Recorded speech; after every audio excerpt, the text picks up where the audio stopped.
Halo teman-teman semua, kenalin aku Helen Andriani, dan kali ini aku akan membahas tentang soal penalaran umum TO pertama Dr. Ganesha. Jadi kita langsung aja bahas ke soal yang pertama. Nah, untuk pembahasan soal yang pertama, pernyataan manakah yang sesuai dengan teks di atas? Nah, jawabannya yang D ya teman-teman. Kenapa yang A salah? Gempa bumi mengguncang Waibaku sekitar pukul 19.40 WIT. Nah, ini salah karena pada paragraf pertama dibilangnya itu sekitar pukul 19.40 WITA, bukan WIT. Yang B, epicentrum gempa terletak pada kedalaman 50 km. Nah, pada paragraf kedua disebutkan bahwa epicentrum gempa itu pada kedalaman 10 km. Yang C, tidak pernah ada gempa di lokasi yang berdekatan dengan sumber gempa hari itu. Nah, ini juga salah teman-teman karena pada paragraf ketiga ada dibilang pernah terjadi di lokasi yang berdekatan dengan sumber gempa pada hari ini. Sedangkan yang E salah karena bukan BNPB tetapi harusnya BMKG yang menyatakan lokasi epicentrum gempa itu. Oke, untuk soal berikutnya, pernyataan yang tidak sesuai dengan gambar tersebut adalah jawabannya yang D. Kenapa? Karena bangil itu berada di 154. 154 itu termasuknya tidak sehat, bukan beresiko. Jadi pilihan-pilihan yang lainnya itu benar semua teman-teman. Nah, untuk soal berikutnya, berdasarkan wacana dan gambar tersebut, manakah pernyataan di bawah ini yang tepat? Nah, jawabannya itu yang B ya teman-teman. Bogor memiliki AQI 6, sesuai dengan gambar.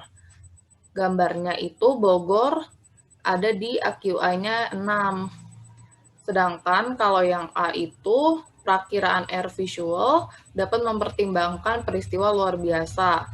Nah, ini salah karena air visual itu tidak dapat mempertimbangkan peristiwa luar biasa. Nah, untuk yang C, indeks kualitas udara Driorejo berada pada angka 175 pada pukul 6 WIT. Nah, ini salah karena seharusnya pada pukul 6 WIB. Nah, untuk yang D, data kualitas udara menunjukkan bahwa semakin tinggi nilainya, maka udaranya semakin sehat. Nah, ini salah karena AQI itu menunjukkan bahwa semakin tinggi nilainya, maka udaranya semakin tidak sehat. Sedangkan yang E, spot yang memiliki AQI 163 pada gambar tersebut adalah Jombang. Nah, ini salah karena Jombang itu 164 dan di gambar ini nggak ada yang AQI-nya 163. Gitu, teman-teman. Nah, untuk soal keempat, semua mahasiswa harus bertanggung jawab. Sebagian mahasiswa berjiwa sosial.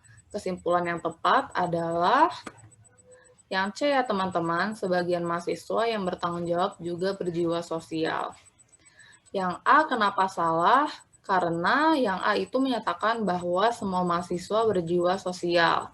Sedangkan di premis kedua itu menyatakan sebagian mahasiswa berjiwa sosial. Nah, untuk yang B, semua mahasiswa yang bertanggung jawab pasti berjiwa sosial. Nah, ini salah karena berdasarkan premis kedua, hanya sebagian mahasiswa saja yang berjiwa sosial. Yang D, sebagian mahasiswa bertanggung jawab. Nah, ini salah karena premis pertama menunjukkan bahwa semua mahasiswa harus bertanggung jawab. Gitu, teman-teman. Soal yang kelima, ini sudah termasuk soal pola angka ya, teman-teman. Dan jawabannya itu minus 210. Nah, gimana caranya? Nah, jadi gini nih teman-teman. Caranya kita harus temuin pola yang sama dulu di setiap angkanya. Nih, contohnya kayak ini. 100 ke 90 berkurang 10. 90 ke 70 berkurang 20, 70 ke 30 berkurang 40, 30 ke minus 50 itu berkurang 80. Nah, seperti teman-teman yang lihat, 10 ke 20 itu kan dikali 2. Minus 20 ke minus 40 juga dikali 2. Minus 40 ke minus 80 juga dikali 2. Nah, kita udah ketemu nih polanya, teman-teman. Jadi, setiap bilangan di sini itu dikali 2 semua. Jadi, kita bisa cari pola berikutnya dengan kita kali 2. Jadi, minus 80 dikali 2, dapatnya minus 160. Nah, terus akhirnya kita bisa cari nih X-nya. Jadi, minus 50 dikurang 160 itu dapatnya minus 210. Jadi, jawabannya yang E. Nah, untuk soal berikutnya ini bacaannya ya, teman-teman. Nah, soal yang ke-6 itu, NTP petani tanaman pangan turun sebesar. Nah, ini kita bisa cari dari paragraf di sini. November lalu, NTP petani tanaman pangan turun dari 100,43 menjadi 100,89 dari Oktober. Jadi, kita bisa cari penurunan NTP petaninya dengan mengurangi. Jadi, bisa didapat di jawaban yang E, 0,54. Nah, untuk soal berikutnya, soal nomor 7, nilai yang terkecil adalah, nah teman-teman bisa ngitung manual, menghitung kayak biasa gitu, cuma aku saranin sih bisa pakai cara yang lebih cepat, soalnya kalau hitung manual itu mungkin nggak keburu. Jadi jawabannya yang untuk soal ini 15% kali 0,18. Nah, gimana sih cara biar lebih cepatnya? Nah, aku punya cara sendiri nih, teman-teman. Jadi, seperti teman-teman lihat, yang persen ini semuanya bisa dibagi oleh 5%. Jadi, kita bisa bagi 5% dibagi 5% itu jadi 1, 10% bagi 5% itu jadi 2, dan seterusnya sampai dapat yang kayak gini. Nah, untuk angka desimalnya ini bisa dibagi dengan 0,02. Jadi, biar jadi angka yang bisa kita lebih mudah gitu hitungnya. Jadi, kita bisa bagi 0,6 dibagi 0,02 jadi 30, 0,4 dibagi 0,02 jadi 20, dan seterusnya. Nah, setelah udah dapat angka yang lebih enak gitu lihatnya, kita bisa langsung kaliin aja nih teman-teman. 1 kali 30, 30, 2 kali 20, 40, dan seterusnya. Sehingga kita dapat angka yang terkecil itu 27, yaitu di pilihan yang ke D. Nah, kalau teman-teman hitung manual juga pasti sama hasilnya. Maksudnya yang D itu paling kecil. Gitu. Nah, untuk soal berikutnya, pernyataan yang sesuai dengan teks di atas adalah, nah ini teksnya maksudnya yang teks sebelumnya, yaitu yang ini, yang harga beras Indonesia. Nah, pernyataan yang sesuai itu ada di pilihan ke yang A. Rata-rata harga beras di Indonesia 2 kali lipat ketimbang Thailand, Vietnam, dan Myanmar. Ada di paragraf kedua. Nah, kenapa B salah? Di pilihan yang B, harga beras di pasar dengan tingkat petani berbanding lurus. Nah, ini beda dengan paragraf yang ini. Harga beras di pasar naik, tapi di tingkat petani malah turun. Nah, ini berarti berbanding terbalik ya teman-teman. Kalau berbanding lurus itu, misalnya harga beras di pasar naik, di tingkat petani juga naik. Kalau yang C, hanya sedikit rantai yang dilalui dalam produksi pangan. Nah, ini salah juga karena di sini bilangnya terlalu banyak rantai yang harus dilalui. Nah, yang D, petani Singapura rata-rata hanya menikmati 45% dari harga beras di tingkat wholesale atau distributor. Nah, ini salah karena seharusnya petani Indonesia nih, bukan petani Singapura. Dan pilihan yang terakhir, Indonesia memiliki harga beras termahal di Asia Tenggara, merupakan kabar baik bagi petani. Nah, ini salah karena di paragraf pertama, harga beras di Indonesia termasuk yang termahal di Asia Tenggara, tapi ini bukanlah kabar baik bagi petani. Jadi teman-teman harus lebih teliti agar bisa menjawab pertanyaan soal kayak gini ya teman-teman. Nah, untuk soal yang ke-9, semua mainan yang diberikan Andi kepada Boni memiliki harga yang mahal. Dan premis keduanya, beberapa mainan pemberian Andi adalah boneka. Pernyataan yang paling sesuai adalah jawabannya yang C nih teman-teman. Beberapa boneka Boni harganya mahal. Nah, kenapa yang A salah? Semua mainan Boni adalah boneka. Nah, ini salah karena kita tidak tahu nih teman-teman, nggak ada informasi yang mencangkup pernyataan di pilihan yang ke A. Di premis kedua, hanya menjelaskan beberapa mainan pemberian Andi yang boneka, bukan semua mainan Boni itu adalah boneka. Nah, kalau yang B, kenapa salah? Yang B itu boneka Boni harganya murah. Nah, ini salah karena beberapa mainan pemberian Andi itu boneka. Berarti pasti ada boneka Boni yang harganya mahal karena semua mainan pemberian Andi itu harganya mahal. Nah, kalau yang D, kenapa salah? Semua mainan yang diberikan Andi adalah boneka. Nah, ini salah karena premis kedua itu cuma beberapa mainan. Nah, untuk yang E, semua mainan Boni harganya mahal. Nah, ini juga tidak ada informasi yang mencangkup untuk menjawab pernyataan di pilihan yang ke E, karena cuma mainan yang diberikan Andi doang yang harganya mahal. Kita tidak tahu mainan Boni itu harganya mahal semua atau enggak. Nah, kita lanjut ke soal yang ke-10. Nah, ini pola angka lagi nih teman-teman. Angka yang tepat untuk mengganti X dan Y adalah di pilihan yang ke D, minus 3 dan 6. Nah, gimana caranya? Nah, seperti yang teman-teman lihat, di sini 1 ke 2 itu ditambah 1. 2 ke minus 1 dikurang 3. Minus 1 ke 4 plus 5. Lalu, minus 5 ke 8 itu ditambah 13. Nah, sebenarnya dari 1 sampai ke 4 itu kita udah bisa tahu nih polanya, yaitu pola bilangan ganjil. Dari 1 ke 3 ke 5 lagi, tapi berbeda plus minusnya. Jadi, kita bisa cari X dengan karena minus 1 ke 4 itu sudah plus, pasti bilangan selanjutnya itu polanya itu minus, tetapi berlanjut ke bilangan ganjil selanjutnya. Jadi kita dapat minus 7 di sini. Minus 4 dikurang 7 itu minus 3. Nah, sudah tahu X-nya, berarti kita bisa cari Y-nya lagi dengan pola bilangan ganjil selanjutnya lagi, tetapi tandanya berbeda, jadi plus. Jadinya minus 3 ditambah 9 itu dapat 6.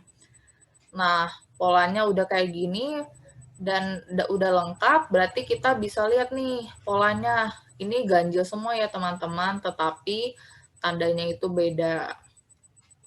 Jadi jawabannya yang D. Nah, untuk soal berikutnya, ini bacaannya. Nah, untuk soal yang ke-11 itu, jika tidak terdapat 6 titik airport health center di Bandara Soekarno-Hatta, khusus bagi calon penumpang pesawat untuk melakukan tes COVID-19, maka, nah ini teman-teman bisa lihat di yang aku coret di sini nih teman-teman. Kayak gini. Nah, ini kita bisa ambil dengan logika matematika, yaitu jika P maka Q. Nah, ini juga sama apabila negasi Q sama dengan negasi P. Nah, P-nya itu kan dibukanya Airport Health Center di Terminal 1 bagi masyarakat umum, dibacanya ini. Dan Q-nya itu masih terdapat 6 titik Airport Health Center di Bandara Soekarno-Hatta khusus bagi calon penumpang pesawat untuk melakukan tes COVID-19. Nah, berarti di soalnya ini kan tidak terdapat 6 titik Airport Health Center di Bandara Soekarno-Hatta. Itu merupakan negasi Q. Jadi, apabila negasi Q, maka negasi P. Jadi, kita tinggal cari negasi P-nya, yaitu ada di pilihan yang ke D. Tidak dibukanya Airport Health Center di Terminal 1 bagi masyarakat umum.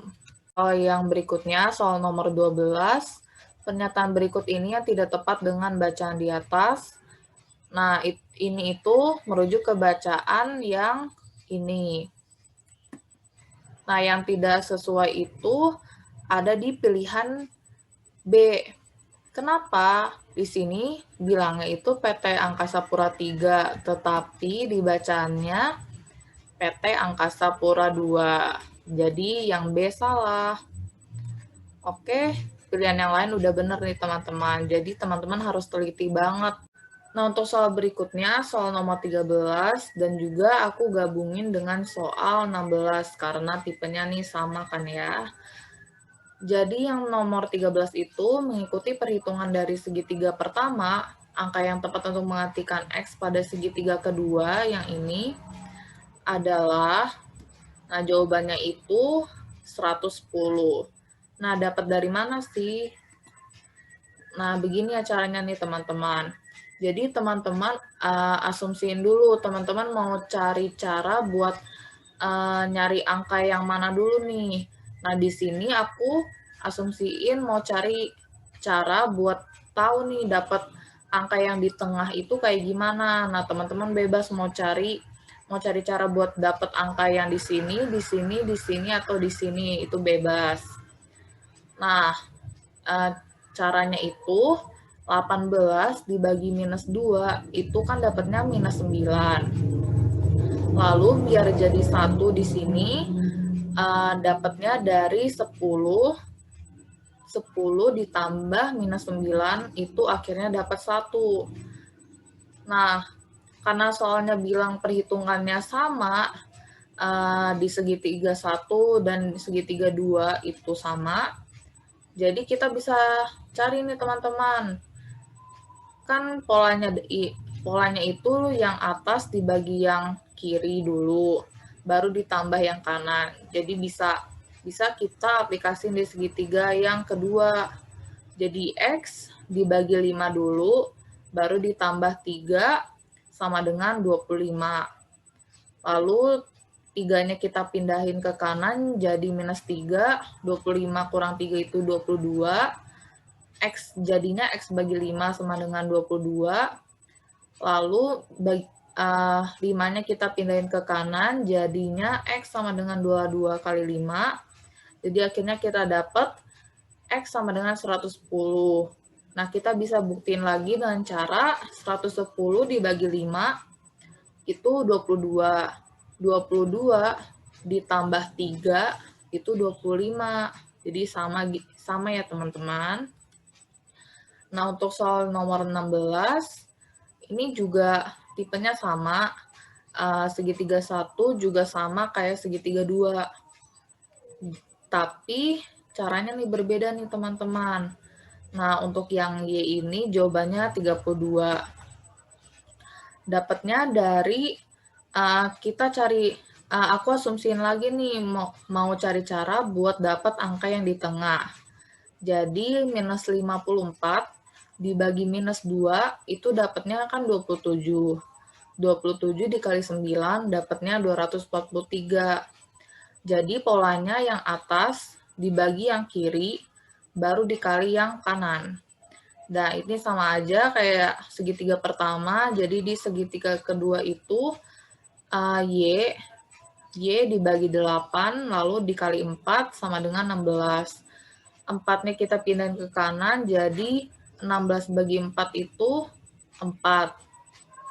Jadi Y bagi 8 sama dengan 4, lalu 8-nya kita pindahin ke kanan, jadi Y sama dengan 8 kali 4 sama dengan 32.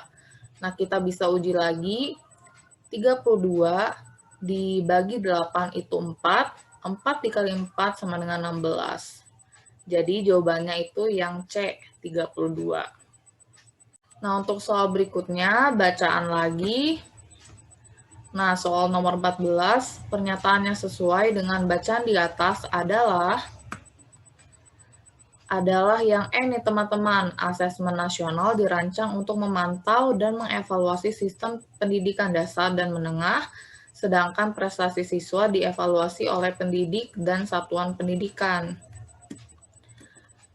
Ada di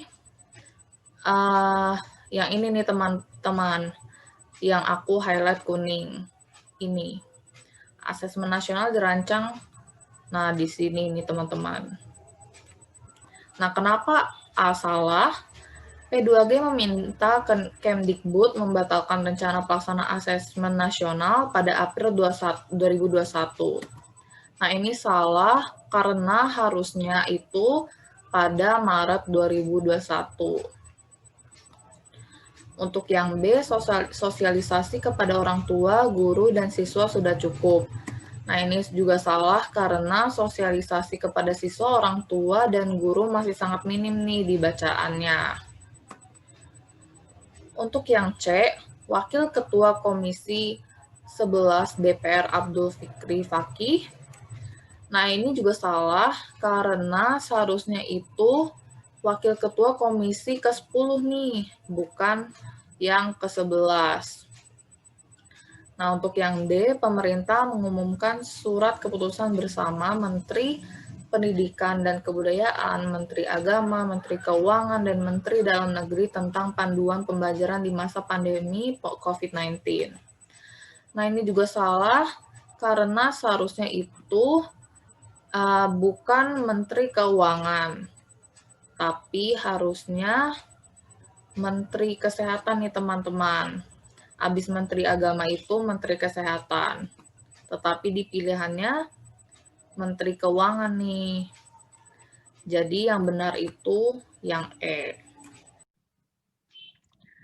Nah, untuk soal berikutnya, soal nomor 15, berdasarkan paragraf 3, apabila program tersebut berlangsung pada Maret 2021, maka, nah, jadi paragraf 3 itu ada kalimat pemerintah terkesan tergesa-gesa dan memaksakan diri jika program itu berlangsung pada Maret 2021.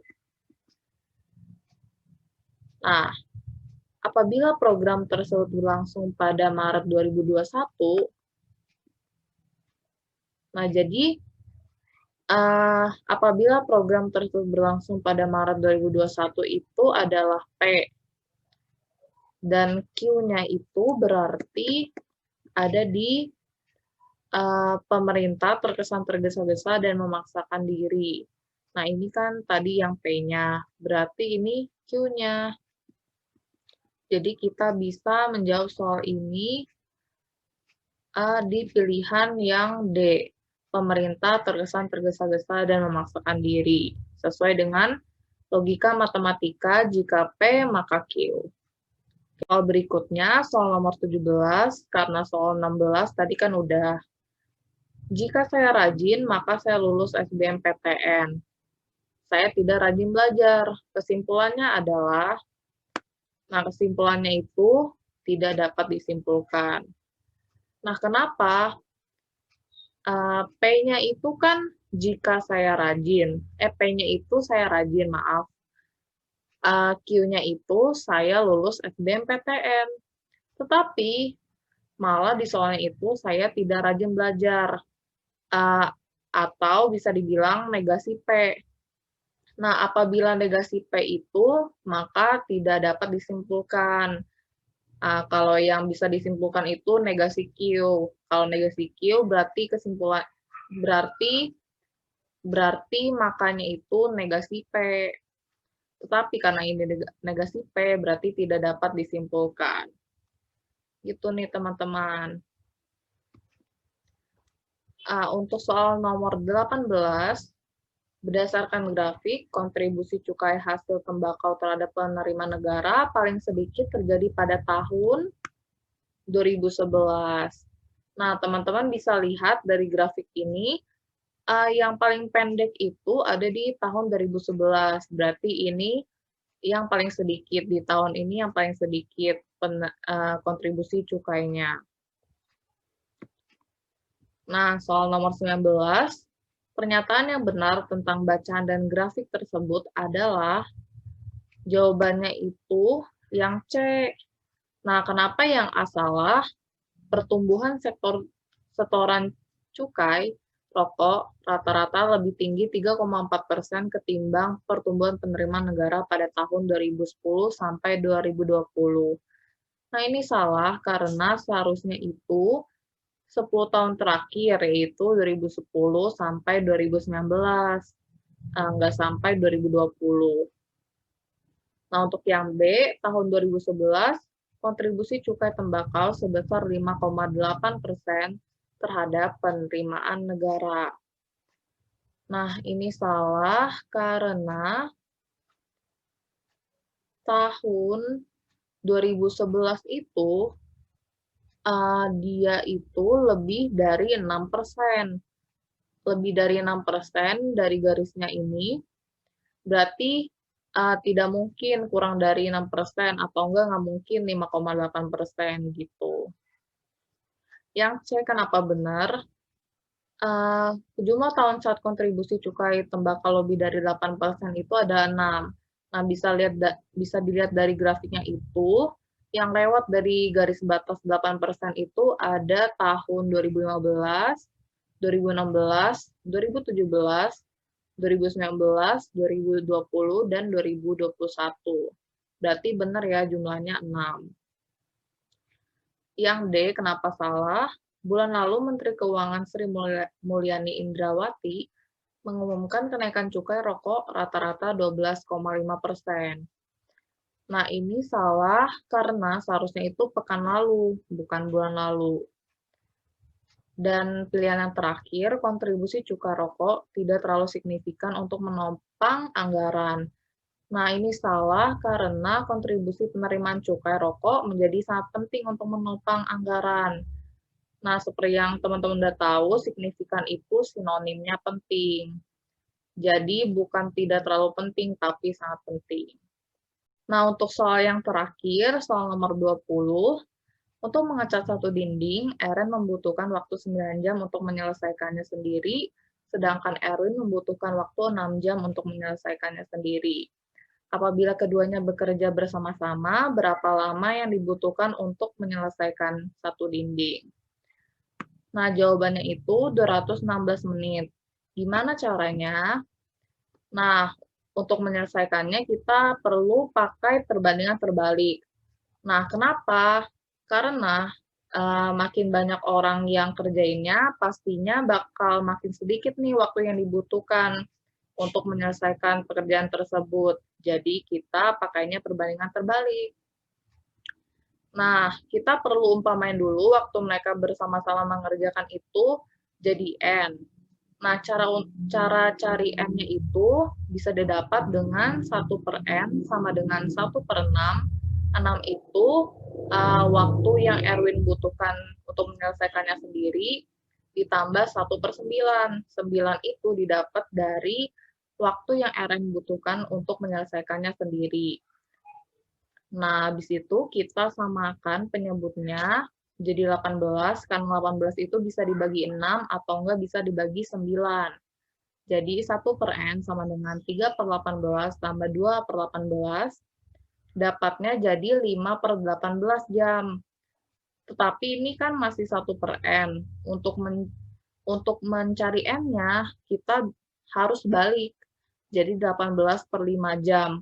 Atau biar jadi ke menit, kita kali 60 dulu, jadi 18/5 jam kali 60 menit. Jadi dapatnya 216 menit. Nah, udah selesai nih teman-teman pembahasan soal penalaran umum untuk TO pertama Dr. Ganesha kali ini. Nah, teman-teman jangan lupa untuk sering latihan dan daftar terus ya tryout-tryout Dokter Ganesha selanjutnya. Oke, terima kasih semua. Sampai jumpa lagi ya.